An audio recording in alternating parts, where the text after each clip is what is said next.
Hello students, आप सभी का स्वागत है मनोविज्ञान की इस क्लास में। और आज की क्लास में हम बात करने वाले हैं समाजीकरण के नियम या प्रिंसिपल्स ऑफ सोशलाइजेशंस के बारे में। इससे लास्ट क्लास में हमने यह देखा था कि समाजीकरण क्या है और उसकी परिभाषा क्या है। और आज की क्लास में हम बात करेंगे कि समाजीकरण के नियम क्या हैं, वह कौन से नियम हैं जिनको पालन करके एक व्यक्ति एक सामाजिक प्राणी बनता है। तो स्टार्ट करते हैं आज की क्लास। उससे पहले एक सूचना है आप सभी के लिए, पहले इसको देख लें फिर क्लास आगे बढ़ाते हैं। अब यहाँ मेरे पास कई सारे स्टूडेंट्स का मैसेज आया कि सर मुझे तो पता ही नहीं चल रहा है कि कौन सा वीडियो मेरे क्लास से रिलेटेड है या कौन सा वीडियो मेरे क्लास से रिलेटेड नहीं है। तो इसके लिए आप क्या करें, जिन लोगों ने चैनल सब्सक्राइब कर रखा है वो सीधे चैनल पर पहुँचें, जिन्होंने नहीं सब्सक्राइब कर रखा है वो यहाँ से आएँ। वो सबसे पहले यूट्यूब पर जाएँ, वहाँ पर सर्च करें डॉक्टर अभिषेक सिंह। फिर आपको 4th नंबर पे यहाँ पर ये चैनल का लोगो मिलेगा, जिसको आप क्लिक करेंगे तो आपको सबसे पहले होम पेज, फिर वीडियो और 3rd नंबर पे आपको प्लेलिस्ट दिखाई दे रहा होगा। तो प्लेलिस्ट में जब आप जाएंगे तो वहाँ पर आपको 4 प्लेलिस्ट दिखाई दे रही हैं, जिसमें जो सबसे पहला है आपका सोशल साइकोलॉजी, तो ये, और सबसे लास्ट में एबनॉर्मल साइकोलॉजी। ये दोनों जो हैं, सोशल साइकोलॉजी और एबनॉर्मल साइकोलॉजी, ये दोनों जो बीए सेकेंड ईयर के स्टूडेंट हैं उनके क्लास से रिलेटेड है। वो यहाँ से वीडियोस को देखकर अपने कोर्स को कंप्लीट कर सकते हैं। जैसे यहाँ पर देखिए, सोशल साइकोलॉजी में क्लास 1, क्लास 2, क्लास 3, ये सब जो उनका सिलेबस है उस सिलेबस के अकॉर्डिंग यहाँ पर वीडियोस आ रहे हैं। इसी प्रकार एबनॉर्मल साइकोलॉजी में भी जो उनका सिलेबस है उस सिलेबस से रिलेटेड ही वीडियोस आ रहे हैं, जो कि सीरियल वाइज दिए हुए हैं। अब बात करते हैं बीए फर्स्ट ईयर के स्टूडेंट के लिए।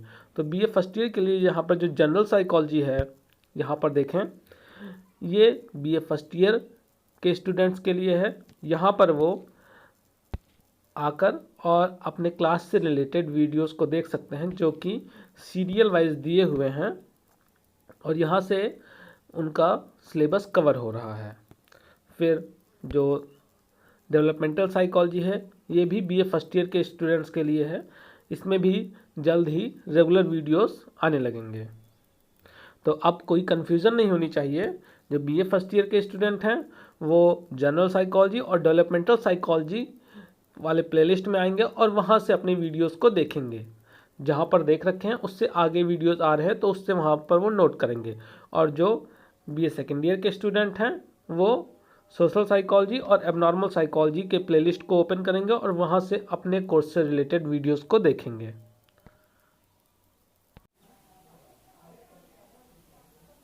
तो स्टार्ट करते हैं आज की क्लास।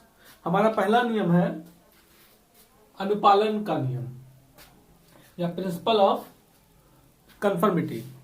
अनुपालन का नियम जानने से पहले हम यह जानें कि अनुपालन क्या है।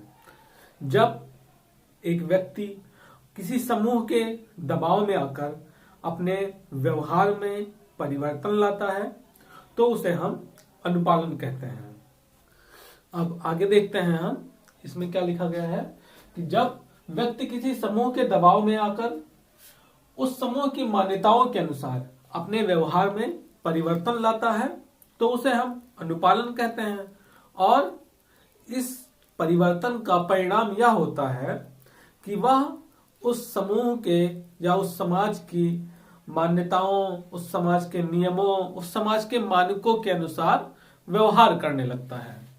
जैसा कि यहाँ पर दिया गया है कि और इसी सामाजिक दबाव का प्रभाव है कि व्यक्ति अपने संस्कृति के मानकों, मूल्यों से संबंधित व्यवहार करता है। अब इसको एक एग्जाम्पल से समझते हैं कि एक व्यक्ति है, वह एक समाज में रह रहा है और उस समाज के नियमों को वह ना चाहते हुए भी पालन कर रहा है। क्यों? क्योंकि उस पे उसके परिवार का प्रेशर है। आप में से भी बहुत सारे लोग होंगे जो समाज के बहुत सारे नियम हैं उनको नहीं मानना चाहते होंगे, लेकिन फिर भी हम उन नियमों को मान रहे हैं। क्यों मान रहे हैं? क्योंकि हमारे परिवार का प्रेशर है हमारे ऊपर, हमारे समाज का प्रेशर है, और इस वजह से हम जिस समाज से हैं या जिस परिवार से हैं उसके जो मानक हैं, उसके जो नियम हैं, उन नियमों को हम ना चाहते हुए भी पालन कर रहे हैं। इसे ही हम अनुपालन का नियम कहते हैं। समझ में आ गया? अब बात करते हैं हम अपने दूसरे सिद्धांत की, जो कि है पारस्परिकता का सिद्धांत या प्रिंसिपल ऑफ रेसिप्रोसिटी। इसमें यह बताया गया कि व्यक्ति अपनी इच्छाओं, अपनी आवश्यकताओं और अपनी प्रेरणाओं के अनुसार समाज में सामाजिक परिस्थितियों से अंतःक्रिया करता है। ठीक है, क्या करता है? अंतःक्रिया करता है। और उस अंतःक्रिया का परिणाम यह होता है कि वह सामाजिक परिस्थितियां उस व्यक्ति को प्रभावित करती हैं और उस व्यक्ति का जो व्यवहार है वह उन सामाजिक परिस्थितियों को भी प्रभावित करता है। और कई बार क्या करता है कि वह उन परिस्थितियों में परिवर्तन भी लाता है। अब इसको समझते हैं हम कि जैसे एक व्यक्ति है, उसकी कुछ इच्छाएं हैं, कुछ आवश्यकताएं हैं और उसके कुछ मोटिव्स हैं। तो उस मोटिव्स के अनुसार वह क्या करता है? वह समाज में उन लोगों से जो उसकी इच्छाओं को पूरी कर सकते हैं, जैसे परिवार हुआ, समाज हुआ या समाज के कुछ लोग हुए, उनसे क्या करता है? उनसे पारस्परिक संबंध स्थापित करता है। दोनों एक दूसरे के प्रति पारस्परिक संबंध स्थापित करते हैं और इसका परिणाम क्या होता है कि जिनसे वह अपनी आवश्यकताओं की पूर्ति कर रहा है या जो व्यक्ति उसकी आवश्यकताओं की पूर्ति कर सकते हैं, उसकी इच्छाओं की पूर्ति कर सकते हैं, वह उनके द्वारा प्रभावित होता है। ठीक है, जैसे मान लीजिए एक बच्चा है, उसकी आवश्यकताएं कौन पूरी करता है? उसके पेरेंट्स। तो वो पेरेंट्स उसकी आवश्यकताएं तो पूरी कर रहे हैं, लेकिन इसके साथ साथ वह अपने पेरेंट्स के द्वारा प्रभावित भी हो रहा है। वह उनके द्वारा प्रभावित भी हो रहा है, उनके नियमों को मान भी रहा है, उनकी बातों को सुन भी रहा है।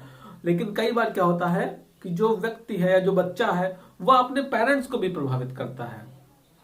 वह अपने पेरेंट्स को भी प्रभावित करता है और कुछ ऐसे भी नियम होते हैं जिनमें वह परिवर्तन भी लाता है। एक व्यक्ति है, वह समाज के साथ अंतःक्रिया कर रहा है, पारस्परिक रूप से समाज से जुड़ा हुआ है, समाज उसको प्रभावित कर रहा है और वह समाज को प्रभावित कर रहा है और कई बार वह समाज के नियमों में परिवर्तन भी लाता है। ऐसे परिवर्तन जो आवश्यक हैं, जैसे मान लीजिए कि इसको एक एग्जांपल से समझते हैं कि पहले क्या था? पहले बाल विवाह प्रचलित था। पहले बाल विवाह काफी प्रचलित था, बच्चों की छोटे में ही शादी कर दी जाती थी। तो कुछ व्यक्ति हुए जिन्होंने क्या किया, इस प्रथा के प्रति, जिस समाज में वो रहते थे वहां से उन्होंने इस प्रथा को क्या किया? हटाने की कोशिश की। वह समाज से प्रभावित हुए, बाकी चीजों के लिए वो समाज से प्रभावित हुए, लेकिन उन्होंने अपने विचारों से समाज की इस प्रथा को भी प्रभावित किया और इस प्रथा को बदल दिया। तो इसका मतलब यह है कि पारस्परिकता का जो नियम है उसमें जो सामाजिकरण है, और सामाजिकरण की प्रक्रिया में कई बार व्यक्ति समाज के द्वारा प्रभावित होता है और वह समाज को स्वयं प्रभावित करता है और कई बार आवश्यकता पड़ने पर वह उसमें परिवर्तन भी लाता है। अब इसको एक बार देखते हैं क्या बताया गया है कि इस नियम के अनुसार सामाजिकरण का आधार व्यक्ति की आवश्यकताओं, प्रेरणाओं एवं इच्छाओं तथा सामाजिक परिस्थितियों के बीच में की गई पारस्परिक अंतःक्रिया होती है, जैसा कि अभी हमने बताया, जिसमें व्यक्ति पर सामाजिकरण के साधनों। अब सामाजिकरण के साधन कौन से? जैसा अभी हमने डिस्कस किया कि परिवार है, समाज है, आस पड़ोस है, स्कूल है, ये सब सामाजिकरण के साधन हैं जो व्यक्ति को प्रभावित करते हैं, का प्रभाव पड़ता है। साथ ही व्यक्ति इन सामाजिक साधनों, कौन से साधन? परिवार, आस पड़ोस, स्कूल, इन साधनों एवं सामाजिक मूल्यों को भी प्रभावित करता है तथा जरूरत पड़ने पर इनमें परिवर्तन भी करता है। अब हम बात करते हैं अपने थर्ड प्रिंसिपल के बारे में, जो कि हमारा है पुनर्बलन का सिद्धांत या प्रिंसिपल ऑफ रीइंफोर्समेंट। एक्चुअली यह जो टॉपिक है रीइंफोर्समेंट, यह आपके अधिगम वाले चैप्टर से रिलेटेड है, लर्निंग के चैप्टर से रिलेटेड है। बीए फर्स्ट जो सेकेंड ईयर में स्टूडेंट हैं उन्होंने फर्स्ट ईयर में पढ़ा होगा लर्निंग में इस चीज को कि पुनर्बलन क्या होता है, कितने प्रकार के होते हैं, सारी चीजें। तो यहाँ पर हम इसका उपयोग किस लिए कर रहे हैं? यहाँ पर हम पुनर्वर्ण के उपयोग से सामाजिकरण की प्रक्रिया पर क्या प्रभाव पड़ रहा है, या एक व्यक्ति पुनर्वर्ण के द्वारा कैसे एक सामाजिक व्यवहार करना सीखता है, उसको यहाँ पर देखने जा रहे हैं। ठीक है, तो पुनर्वर्ण क्या है? यह एक प्रकार का परिणाम होता है जो व्यक्ति को व्यवहार करने के बाद दिया जाता है या हटा लिया जाता है। समझेंगे, यहाँ पर दो चीजें हैं। एक व्यवहार करता है व्यक्ति, तो उसको परिणाम में कुछ चीजें दी जाती हैं। जब दूसरा व्यवहार करता है तो उसको परिणाम में कुछ चीजें हटा ली जाती हैं। ठीक, दोनों चीजें हैं यहाँ पर। इसको देखेंगे, जो व्यक्ति द्वारा अनुक्रिया करने पर दिया जाता है, यहाँ पर एक वर्ड और भी होगा, या हटा लिया जाता है।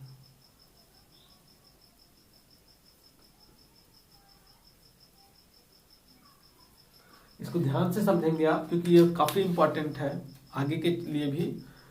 तो इसके दो टाइप्स बताए गए हैं, पॉजिटिव रीइंफोर्समेंट और नेगेटिव रीइंफोर्समेंट। पॉजिटिव रीइंफोर्समेंट क्या है? पॉजिटिव रीइंफोर्समेंट में जब व्यक्ति सामाजिक मान्यताओं, सामाजिक मूल्यों और सामाजिक नियमों के अनुरूप कार्य करता है, तो उसे इसके परिणाम स्वरूप लोगों से पुरस्कार मिलता है। वह पुरस्कार कैसे, या भी हो सकता है कि लोग उसकी प्रशंसा करते हो, या उसको किसी वस्तु के रूप में पुरस्कार दिया जाता है। तो यहाँ पर क्या देख रहे हैं? उसको दिया जा रहा है। ठीक है, जैसे घर में अगर बच्चा है, बच्चा अपने होमवर्क कंप्लीट कर ले रहा है और वह सारी चीजें जो भी उसको बताई जा रही है वो सब चीजों को फॉलो कर रहा है, सभी नियमों को मान रहा है, तो क्या होता है कि बच्चे को पुरस्कार दिया जाता है, उसको टॉफी दी जाती है, उसको उसकी प्रशंसा की जाती है, ये सारी चीजें उसको की जाती हैं। ठीक, ये है पॉजिटिव रीइंफोर्समेंट का, जिसमें दिया जा रहा है। एक चीज समझिएगा, यहाँ पर दिया जा रहा है। अब बात करते हैं नेगेटिव रीइंफोर्समेंट की। नेगेटिव रीइंफोर्समेंट में क्या है कि इसमें जब बच्चा अपने घर में अपने बड़ों की बात नहीं मानता, मान लीजिए एक बच्चा है, वह होमवर्क नहीं पूरा कर रहा है, और फिर क्या होता है, फिर उसकी मम्मी या उसके पापा बार बार उसको बोलते रहते हैं, बेटा होमवर्क पूरा करो, बेटा होमवर्क पूरा करो, बेटा होमवर्क पूरा करो। तो क्या है, यह एक तरीके का निगेटिव रीइंफोर्समेंट है। निगेटिव रीइंफोर्समेंट है जो बार बार उसको परेशान कर रहा है कि होमवर्क पूरा करो, पूरा करो, पूरा करो, पूरा करो। तो अब जब वो फिर क्या करेगा, वो फिर परेशान होके जाता है, होमवर्क कंप्लीट कर लेता है। अब जैसे ही उसने होमवर्क कंप्लीट किया, या क्या वो जो व्यवहार कर रहा है, वो कौन सा व्यवहार कर रहा है? होमवर्क कंप्लीट करने का व्यवहार कर रहा है। जैसे ही उसने वह व्यवहार किया, तो जो निगेटिव रीइंफोर्समेंट है, जो बार बार उसकी मम्मी या पापा उसको चिल्ला रहे थे, उसको डांट रहे थे, वो क्या हो गया, वो तुरंत बंद हो गया, उसको हटा लिया गया। मतलब मम्मी पापा ने उस व्यवहार को हटा लिया। क्यों? क्योंकि जो व्यवहार वो चाहते थे वो व्यवहार उस बच्चे ने कर दिया। वो चाहते थे कि बच्चा होमवर्क कंप्लीट करे, अब बच्चे ने होमवर्क कंप्लीट कर दिया, तो उन्होंने वो जो निगेटिव रीइंफोर्समेंट था, इसीलिए यहाँ पर बात की जा रही है कि दिया जाता है और हटा लिया जाता है। अब यहाँ पे क्या हुआ कि बच्चे को जो डांटा जा रहा था उस चीज को बंद कर दिया गया, उन्होंने डांटना बंद कर दिया। तो दोनों चीजों में, एक जगह पर बच्चा क्या कर रहा है, वहां पर वो जब उसको पुरस्कार मिल रहा है तो दोबारा उस व्यवहार को करता है, दोबारा उस व्यवहार को करता है। या समाज में एक व्यक्ति जब उसको पुरस्कार मिल रहा है तो दोबारा उस सामाजिक नियमों को मानता है और उनके अनुसार ही कार्य करना चाहता है हमेशा। दूसरा, जब वो देख रहा है कि मुझे बार बार बोला जा रहा है और जब मैं काम कर लेता हूं तो बोला जाना बंद हो जाता है, डांटना बंद हो जाता है, तो यहां पर भी क्या करता है, वो उस डांट से बचने के लिए वह उस व्यवहार को दोबारा करता है, वह उस व्यवहार को कंप्लीट कर लेता है। तो इसीलिए पुनर्वर्ण का अधिगम के चैप्टर में काफी महत्व है, क्योंकि यह किसी भी नए व्यवहार को सीखने में काफी हेल्पफुल होता है। तो अब हम बात करते हैं अपने चौथे प्रिंसिपल के बारे में, जो कि है हमारा प्रिंसिपल ऑफ ट्रांसमिशन या संचरण का नियम। एक बार आप यहाँ पर ये समझने की कोशिश करें कि जितने भी प्रिंसिपल्स हैं, जितने भी यहाँ पे सिद्धांत बताए जा रहे हैं, उन सिद्धांत को अगर आप एक बार समझ लेंगे, अगर कॉन्सेप्ट आपका क्लियर रहेगा, तो उन चीजों को आप अपने वर्ड्स में भी लिख सकते हैं। लेकिन अगर आप उनको रटने की कोशिश करेंगे, मैं बार बार ये कह रहा हूं कि आप समझने की कोशिश करें, ना कि रटने की कोशिश, क्योंकि अगर एग्जाम में आप रट के जाते हैं और वहां पे एक वर्ड आपको भूल गए, एक वर्ड आपको नहीं याद आया, तो पता चलेगा पूरा का पूरा क्वेश्चन का आंसर ही दिमाग से निकल गया। लेकिन अगर आप उस चीज को समझ के जाएंगे, वहां पर आपको कॉन्सेप्ट क्लियर है, आपको पता है कि जैसे यहां पर दिया गया संचरण का नियम, अब आपको पता है कि संचरण का नियम यानी ट्रांसफर की बात की जा रही है। एक जो क्वालिटी है वह एक पीढ़ी से दूसरी पीढ़ी में ट्रांसफर हो रही है। तो आप इसको अपने वर्ड्स में भी लिख सकते हैं कि संचरण के नियम में बताया गया कि जो क्वालिटीज होती हैं, जो मान्यताएं होती हैं, रीति रिवाज होते हैं, वह एक पीढ़ी से दूसरे पीढ़ी में ट्रांसफर होते हैं। लेकिन अगर आप इसको वर्ड बाय वर्ड रटने में लग गए कि संचरण का नियम से तात्पर्य सामाजिक मान्यताओं मूल्यों, संचरण के नियम से तात्पर्य सामाजिक मान्यताओं मूल्यों, ऐसे करके बार बार अगर आप रटने के चक्कर में पड़ गए तो पता चलेगा कि आपको सब भूल जाएंगे। इसलिए मैं बार बार कह रहा हूं कि आप कॉन्सेप्ट पर फोकस करें और कॉन्सेप्ट को समझने की कोशिश करें, क्योंकि अगर आप साइकोलॉजी से जुड़े हैं तो ये सारी चीजें आपको आगे भी मिलती रहेंगी। आप अगर नेट का एग्जाम दे रहे हैं तो वहां पे भी मिलेंगी। आप अगर सीटेट या टीटी की तैयारी कर रहे हैं तो आई थिंक वहां पर भी मिल सकती हैं, क्योंकि मुझे सिलेबस उसका पता नहीं है, लेकिन जहां तक मुझे लग रहा है मिल सकती हैं एक बार। तो स्टार्ट करते हैं आगे। हमारा है संचरण का नियम या प्रिंसिपल ऑफ ट्रांसमिशन। अब यहां पर क्या बात की जा रही है, यहां पर ट्रांसमिशन की बात की जा रही है, मतलब संचरण की बात की जा रही है कि जो सामाजिक मान्यताएं हैं, जो सामाजिक रीति रिवाज हैं, जो सामाजिक नियम हैं, वह एक पीढ़ी से दूसरे पीढ़ी में ट्रांसफर होते रहते हैं। मतलब एक पीढ़ी से दूसरे पीढ़ी में वो हस्तांतरित होते रहते हैं। जैसे हमारे दादा दादी से हमारे माता पिता को मिला, हमारे माता पिता से हमें मिला, और आगे फिर ये जो प्रक्रिया है आगे भी चलती रहेगी। लेकिन इसमें एक चीज ये होती है कि कुछ चेंजेस भी आते हैं। जैसे जो हमारे दादा दादी को उनके पूर्वजों से मिला, उसमें एज इट इज उन्होंने नहीं लिया होगा, उसमें कुछ ना कुछ चेंज आ गया होगा। क्योंकि वो चेंज किस लिए आ जाता है, समय और परिस्थिति के अनुसार रीति रिवाजों मान्यताओं में थोड़े बहुत चेंजेस आते रहते हैं। जैसे पहले क्या था, पहले अगर आप अपने घर में पता करेंगे तो जो हमारे फोर फादर या उनके भी पिता होंगे, उन लोग की काफी कम उम्र में ही शादी हो जाती थी। लेकिन आज के टाइम में देखा जाए तो शादियां हो रही हैं, लेकिन कुछ परिवर्तन आ गया। अब उम्र क्या हुआ, धीरे धीरे बढ़ता जा रहा है। धीरे धीरे जो शादियां हो रही हैं वो शादियों की उम्र बढ़ती जा रही है। कोई 25 साल में कर रहा है, कोई 30 साल में कर रहा है, कोई 35 साल में कर रहा है। पहले क्या था कि 12 साल 15 साल 18 साल में ही शादियां हो जाती थी। तो यहाँ पर समझने की कोशिश करिए कि जो ट्रांसफर हो रहा है, जो रीति रिवाजों मान्यताओं का ट्रांसफर हो रहा है, वह ट्रांसफर हो तो रहा है, लेकिन उसमें कुछ परिवर्तन आ जाते हैं। ठीक है, तो ये जो ट्रांसफर है ये सामाजिकरण की प्रक्रिया को एक तरीके से क्या करता है, एक और उसको हेल्प करता है, एक व्यक्ति को सामाजिक बनने में हेल्प करता है। जैसे आप हैं, आपके माता पिता आपको शिक्षा दे रहे हैं कि हमें दूसरों की हेल्प करनी चाहिए, हमें किसी से द्वेष नहीं रखना चाहिए, ईर्ष्या नहीं करनी चाहिए, और हमें बड़ों का आदर करना चाहिए। तो ये सारी चीजें वो हमें सिखा रहे हैं या आपको सिखा रहे हैं। अब हम क्या कर रहे हैं, हम ये सारी चीजें जो अपने आने वाली पीढ़ी है उनको सिखाएंगे कि आप ऐसे ऐसे बिहेव करें, दूसरों का आदर करें, अपने बड़ों का सम्मान करें। ये सारी चीजें हम उनको सिखा रहे हैं। तो क्या हो रही है, क्वालिटीज का ट्रांसफर हो रहा है। और जब एक व्यक्ति इस तरीके का व्यवहार करेगा, अपने नियमों, अपने समाज के नियमों, उसकी मान्यताओं के अनुसार व्यवहार करेगा, तो जाहिर सी बात है कि हम उसे एक सामाजिक प्राणी कहेंगे। यहाँ पर बात किसकी की जा रही है, सिर्फ और सिर्फ सामाजिक प्राणी बनने के जो नियम है उनकी बात की जा रही है। अब वो कौन कौन से नियम हैं, उसमें कोई नियम किसी तरीके से व्यक्ति को सामाजिक बना रहा है, कोई नियम किसी दूसरे तरीके से व्यक्ति को सामाजिक बनाने की प्रक्रिया में मदद कर रहा है। ठीक, तो संचरण के नियम में क्या हुआ कि एक पीढ़ी से दूसरे पीढ़ी में सामाजिक मान्यताएं, सामाजिक रीति रिवाज, ये सब ट्रांसफर हो रहे हैं कुछ चेंजेस के साथ में। एक बार इसके वर्ड्स को देख लेते हैं हम, क्या लिखा हुआ है। संचरण से तात्पर्य सामाजिक मान्यताओं, मूल्यों एवं मानकों का कुछ परिवर्तन के साथ पीढ़ी दर पीढ़ी हस्तांतरण से होता है। समझ में आ गया? जो एग्जाम्पल मैंने दिया कि बच्चे क्या होते हैं, बच्चे अपने पेरेंट्स से सीखते हैं, फिर जब वो बड़े होंगे तो वो अपने बच्चों को सिखाएंगे कि ऐसी ऐसी चीजें करिए आप, ये समाज के नियम हैं, ये समाज के रीति रिवाज हैं, समाज के मानक हैं, आपके समाज के नियमों को मानना पड़ेगा, समाज विरोधी काम आपको नहीं करना है। ये सारी चीजें वो उनको सिखाते हैं, फिर वो आगे अपने बच्चों को सिखाएंगे। ठीक, अब नेक्स्ट पे चलते हैं। नेक्स्ट हमारा है आत्मीकरण का नियम। आत्मीकरण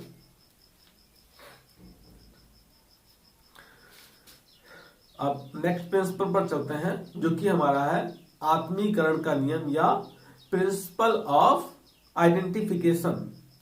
कई बार क्या होता है कि जिस समाज में हम रह रहे हैं या जिस परिवार में हम रह रहे हैं उसमें कोई पर्सन या कोई उस समाज की जो कुछ मान्यताएं ऐसी होती हैं, कुछ नियम ऐसे होते हैं जो हम जबरदस्ती नहीं फॉलो करते हैं। मतलब उस समाज का प्रभाव हमारे ऊपर पड़ रहा है, दबाव पड़ रहा है, तब नहीं फॉलो कर रहे हैं। जैसा कि हमने अनुपालन के नियम में देखा था कि ना कोई हमारे ऊपर दबाव नहीं डाल रहा है कि आपको इस नियम को फॉलो करना है, ये सामाजिक नियम है, इस नियम के अनुसार ही आपको कार्य करना है। कोई हमारे ऊपर दबाव नहीं डाल रहा है, ना ही हम लालच में कर रहे हैं। जैसा कि हमने रीइंफोर्समेंट वाले लॉ में देखा था, प्रिंसिपल में देखा था कि हम उसमें क्या व्यवहार करते थे, उसमें हम व्यवहार तब करते थे जब हमें यह रहता था कि अगर हम ऐसा व्यवहार करेंगे तो हमें सामाजिक रिवॉर्ड मिलेगा, सामाजिक पुरस्कार मिलेगा। वो पुरस्कार प्रशंसा भी हो सकती है, वो पुरस्कार कोई वस्तु भी हो सकता है। ठीक, यहां पर क्या बात की जा रही है? यहां पर बात की जा रही है ना आपके ऊपर कोई प्रेशर है, ना आपके ऊपर कोई सामाजिक प्रेशर है, ना ही आपको किसी प्रकार की रिवॉर्ड की चाह है, कोई अपेक्षा नहीं है कि आपको कोई पुरस्कार मिले। फिर भी आप उस समाज के नियमों को या अपने परिवार में ही किसी एक व्यक्ति के व्यवहारों को आप फॉलो करते हैं। क्यों फॉलो करते हैं, उसको क्यों मानते हैं? क्योंकि वो नियम या वो व्यवहार ऐसा होता है ना कि आपको देख के लगता है यार ये तो मेरे में भी है ये क्वालिटी, और इसलिए आप उस क्वालिटी को अपना भी लेते हैं, या ये सोचते हैं कि ये तो मेरे में भी होनी चाहिए। जैसे मान लीजिए कि आपके परिवार में कोई है पर्सन, वो सब लोग की बहुत हेल्प करता हो, सबकी बहुत हेल्प करते हो, हेल्पफुल नेचर के हो। अगर राह चलते भी अनजान व्यक्ति की भी दुर्घटना हो जाती है तो भी उसको उठा के हेल्प करते हैं। तो आप ये सारी चीजें देख रहे हैं तो आपको अच्छा लग रहा है, आपको लग रहा है कि हाँ ये तो मेरे अंदर भी होनी चाहिए ये, और या मेरे अंदर भी है ये चीज, तो आप उसको और ज्यादा अच्छे से उसको एक्सेप्ट कर लेते हैं और उस व्यवहार को बार बार करने की कोशिश भी करते हैं। ध्यान दीजिएगा, कॉन्सेप्ट को यहाँ पर समझिएगा, मैं फिर से कह रहा हूं। तो उसको आप उस व्यवहार को आपने अडॉप्ट कर लिया, या आपके अंदर जो छोटी सी क्वालिटी थी उस बिहेवियर की वो अब बड़ी हो गई कि हाँ मुझे भी हेल्प करना है। तो समझ में आया?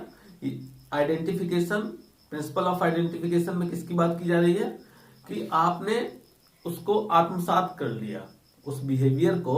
आपके ऊपर न कोई दबाव पड़ा, ना ही आपको किसी प्रकार की लालच है कि इस बिहेवियर को करने से हमें रिवॉर्ड मिलेगा। बस आपने उस व्यवहार को इसलिए अपना लिया क्योंकि आपको लग रहा है कि हाँ ये अच्छा बिहेवियर है और मेरे अंदर भी है या मेरे अंदर भी होना चाहिए। ठीक, तो देखते हैं इसके वर्ड्स को। इसमें कैलमैन ने बताया, कैलमैन 1961 के अनुसार आत्मीकरण एक ऐसी सामाजिक प्रक्रिया है जिसमें एक व्यक्ति किसी समूह या किसी व्यक्ति के व्यवहारों को किसी दबाव या पुरस्कार के लालच में आकर नहीं करता या नहीं अपनाता, बल्कि वह उस समाज या उस व्यक्ति के व्यवहारों को अपने व्यक्तित्व का अंश मानकर स्वेच्छा से स्वीकार कर लेता है। जैसा कि मैंने बताया कि जब एक पर्सन, जो आपके घर फैमिली पर्सन है, वो किसी की बिहेवियर, किसी की हेल्प कर रहे हैं, वो किसी की हेल्प कर रहे हैं, तो आपको क्या लगता है कि हाँ ये मेरे में भी ये क्वालिटी है, तो इसलिए आप उसको अडॉप्ट कर लेते हैं और दोबारा अपने बिहेवियर में भी और अच्छे से उसको यूज करते हैं। ठीक, अब हम आते हैं अपने थर्ड प्रिंसिपल के ऊपर, जो कि है हमारा आत्म मूल्यांकन का नियम या प्रिंसिपल ऑफ सेल्फ इवैल्यूएशन। अब इसमें किसकी बात की जा रही है? यहां पर पहले क्या था, समाज आपका मूल्यांकन करता था कि आप सामाजिक नियमों के अंतर्गत रहकर कार्य कर रहे हैं या नहीं कर रहे हैं। इसके अंतर्गत क्या हो रहा है, सेल्फ इवैल्यूएशन के अंतर्गत आप स्वयं अपना मूल्यांकन कर रहे हैं। एक व्यक्ति है, वह स्वयं अपने व्यवहार का मूल्यांकन कर रहा है और यह देख रहा है कि क्या मेरा जो बिहेवियर है, वह जिस समाज में रह रहा है उस समाज के मानकों पर अपने व्यवहार को मूल्यांकन कर रहा है कि क्या मेरा जो बिहेवियर है वह उस समाज के, जिस समाज में मैं रह रहा हूं, उस समाज के नियमों के अनुरूप है, उस समाज की मान्यताओं या उस समाज की जो अपेक्षाएं हैं, उस समाज की उस व्यक्ति से जो अपेक्षाएं हैं उस अपेक्षाओं के अनुरूप वह व्यवहार कर रहा है या नहीं कर रहा है, उसके लेवल में व्यवहार कर रहा है कि नहीं कर रहा है। वह इस चीज का सेल्फ इवैल्यूएशन करता है, सेल्फ मूल्यांकन करता है अपना, और उसके बाद अगर उसमें कुछ कमी है तो वो अपने बिहेवियर को और सुधारने की कोशिश करता है। समझ में आया? एक बार फिर से समझिए। आत्म मूल्यांकन में व्यक्ति किसी समाज की अपेक्षाओं के अनुरूप खुद का मूल्यांकन करता है, खुद अपने व्यवहार का मूल्यांकन करता है और यह देखता है कि मेरा जो व्यवहार है वह उस सामाजिक मान्यता या उस सामाजिक नियम के अंतर्गत आता है या नहीं आता है, और आता है तो किस लेवल पे आ रहा है। ठीक है, समझ में आ गया? अब इसको भी एक बार हम इसके वर्ड्स को देख लेते हैं। इस नियम के अनुसार व्यक्ति अपने द्वारा किए गए व्यवहारों का किसी सामाजिक संदर्भ में मूल्यांकन करता है। जैसा कि मैंने अभी आपको बताया कि वह समाज, जिस समाज में रह रहा है उस समाज के संदर्भ में, मतलब उस समाज के अकॉर्डिंग अपने व्यवहार को मेजर करता है, एक बार मूल्यांकन करता है और यह जानने का प्रयास करता है कि उसके व्यवहारों, यहां पर क्या होगा, उसके व्यवहारों के द्वारा सामाजिक प्रतिष्ठाओं की पूर्ति हो रही है या नहीं हो रही है। मतलब जो समाज की अपेक्षाएं हैं वह उसके व्यवहार, उस व्यक्ति के व्यवहारों द्वारा पूरी हो रही हैं या नहीं पूरी हो रही हैं, इस चीज को यहाँ पर वह देखता है। और अगर नहीं पूरी हो रही हैं तो वह अपने बिहेवियर में और ज्यादा सुधार लाता है और उस समाज के अनुरूप कार्य करने की कोशिश करता है। अब हम बात करते हैं अपने नेक्स्ट प्रिंसिपल के बारे में, जो कि हमारा है प्रतिरूपण का नियम या प्रिंसिपल ऑफ मॉडलिंग। इसमें क्या बताया गया देखते हैं। तो प्रतिरूपण के नियम में बताया गया है कि एक व्यक्ति किसी दूसरे व्यक्ति के व्यवहार को देखकर उसके व्यवहार को सीख लेता है, इसे ही मॉडलिंग या प्रतिरूपण कहा गया। अब यहाँ पर जो दूसरा व्यक्ति है जिसके व्यवहार को वह सीखता है, वह व्यक्ति काल्पनिक भी हो सकता है और वास्तविक भी हो सकता है। जैसे फॉर एग्जांपल कि आपके परिवार में कोई ऐसा व्यक्ति है या आपके समाज में कोई ऐसा व्यक्ति है जिसको आप देखते हैं और आपको उसका व्यवहार बहुत पसंद आता है और आप भी उसकी तरह बनना चाहते हैं, तो आप क्या करते हैं, आप उसके व्यवहारों को सीख लेते हैं। ठीक है, या कोई क्रिकेटर हो सकता है या कोई लीडर हो सकता है, कोई भी ऐसा व्यक्ति जिसको आप पसंद करते हैं और जिसके व्यवहार को आप पसंद करते हैं और उन व्यवहारों को आप अपने जीवन में सीख लेते हैं, उसे हम कहते हैं मॉडलिंग। यहाँ पर यह वास्तविक उदाहरण हो गया। अब हम बात करते हैं काल्पनिक उदाहरण की। काल्पनिक उदाहरण कैसे, तो इसको एक एग्जांपल से समझते हैं। एक बुक मैंने पढ़ी जिसका नाम था जो चाहो हो जाए।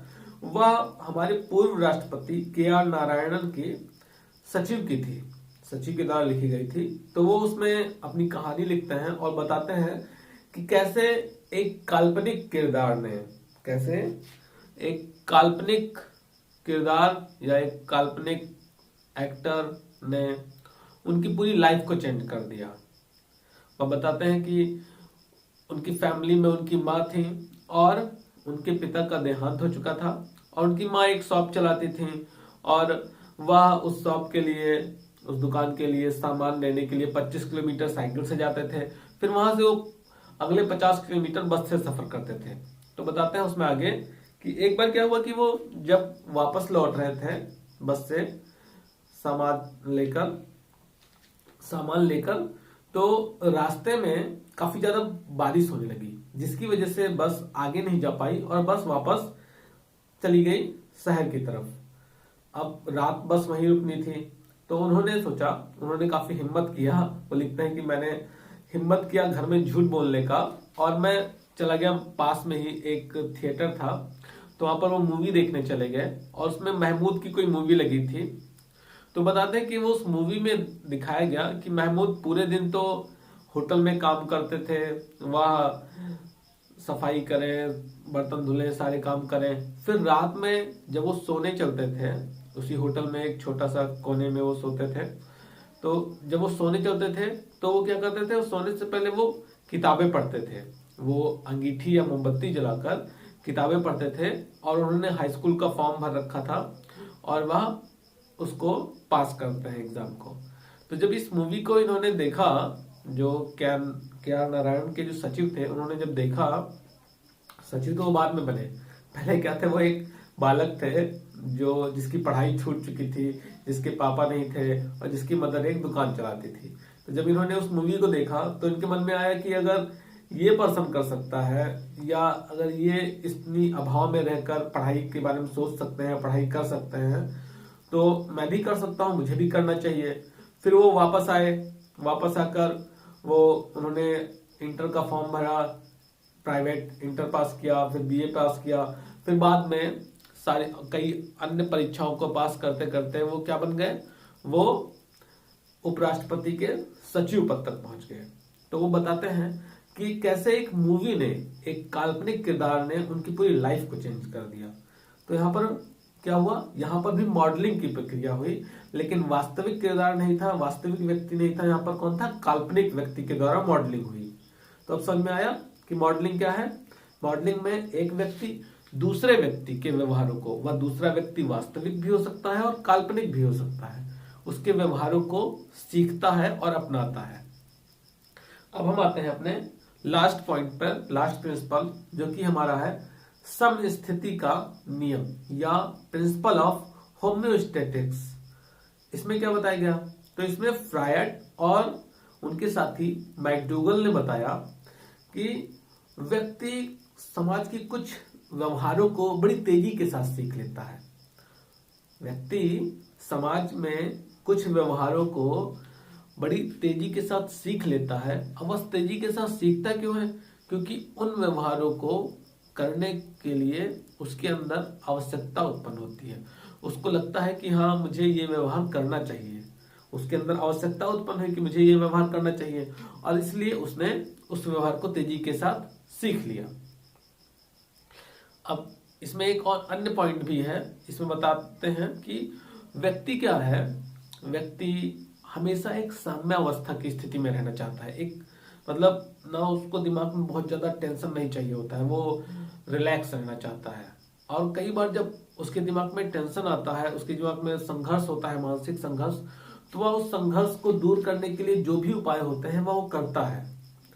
तो इसमें बताया गया इस नियम में कि कई बार समाज के कुछ ऐसे बिहेवियर होते हैं, कुछ ऐसे व्यवहार होते हैं, या कुछ ऐसे नियम होते हैं जिनको सीखना व्यक्ति के लिए आवश्यक होता है, और जब तक वह उनको नहीं सीखता है उसके मन में मानसिक उलझन चलती रहती है।